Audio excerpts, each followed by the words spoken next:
Shall we talk about your mob, shall we? Yeah, I thought Porto actually played okay up until the final third. I thought they're well organised. They pressed Chelsea. We couldn't get out for periods of the game, and I thought that their tactics weren't bad. The problem they had is that their two main goal-scoring threat didn't play tonight, and you felt that they missed something up top. I didn't feel we were going to concede an open play. Set pieces. Did you not? Even early on when they had a lot of the corners, there were a couple. Yeah, the corners were the ones. Open play, I thought we defended ever so well. I thought that first goal was so important to either side. Yeah, and that was our first shot on target. But they played a 4. But whenever Chelsea had the ball, one of the midfielders dropped in to make a 5. And it kind of, there was no space in which to operate, which I'm surprised the way the goal came about, actually. Mason's done it's a brilliant turn. Jorginho, if you look at the ball to Jorginho, he doesn't play it to his feet. He plays it, what he calls safe side, plays it to where the opposite side to where the defender is.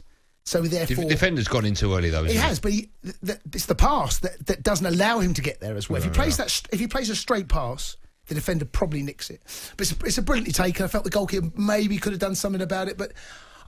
I mean, this is just a great... It's one of those performances. You go away in Europe and you've got to make sure you keep a clean sheet. You've got to try and get an away goal. And when you tick both boxes, you kind of come back thinking, that's a professional job, very well done.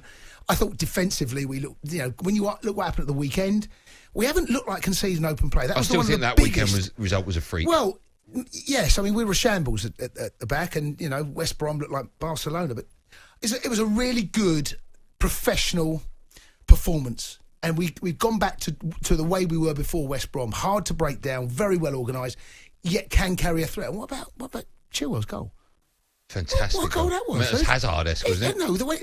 I mean, I thought he was going to slip it under the keeper, but to go round the keeper, that was a brilliant finish. So. Yeah, it was. Yeah, and just a quick word about Mason Mount, because we know how valuable he is to your side and to England as well. Yeah. Another great performance. He's a fantastic player, isn't he? Mason's awesome. He's a brilliant young footballer, and I think a lot of people that don't watch enough of him at Chelsea may just look at sometimes of the hard work and think that's what he's got.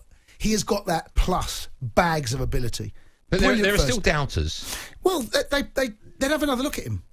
I'd like to hear from Chelsea fans, actually, or football fans, because of course I think he's pivotal for England. If you don't get it yet, and I very rarely I say this, but you are wrong with Mason Mount if you don't get it. But if you don't, I'd like you to phone up and tell me why you just can't see what everyone else can see, because I think he's a phenomenal player. 08717223334. Do you think there are Chelsea fans that don't get it with Mason Mount? I mean, I'll be even when people were saying he was Frank's favourite, I still never understood that. On Twitter, you get a certain type of fan on Twitter. Horrible one. Well, they don't. Some of them don't see it. Some of them don't see it, and that's football's about opinions, right? Yeah, of course. A lot of other rival fans, I think, probably don't want to see it. Would be my guess, but you can't deny what he has done. The meteoric rise he's had, going to Vitesse where he won Player of the Year, went to Derby. Frank played him. Gareth plays him. Mr. Tickle plays him. Everyone plays him. And he's getting better. We haven't seen the finished article. He's a Chelsea captain in waiting.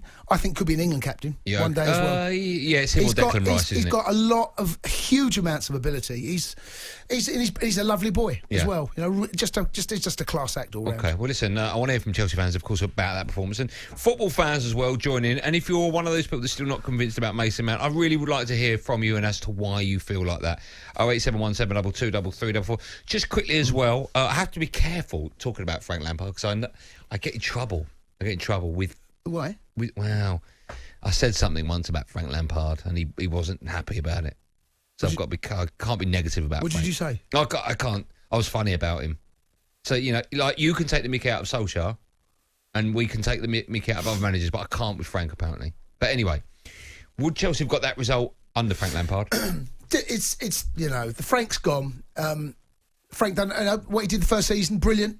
Be careful. You can't be horrible about him. Frank's brilliant. Yeah, okay. So he done a brilliant job, and he got us in the top 4. No transfer market. He brought the young players through, but it was going wrong. We had this conversation a couple of weeks ago. You could see that things weren't happening for him. Now since Tuchel has come in, he's been fabulous for us. Mr. Tickle, he's been brilliant. He looks a bit like a Mr. Men character. He's got a strange old face. He could be a teacher, couldn't he? He could easily be a science teacher. Yeah. He's got a massive forehead, isn't he? Yeah, 5 head.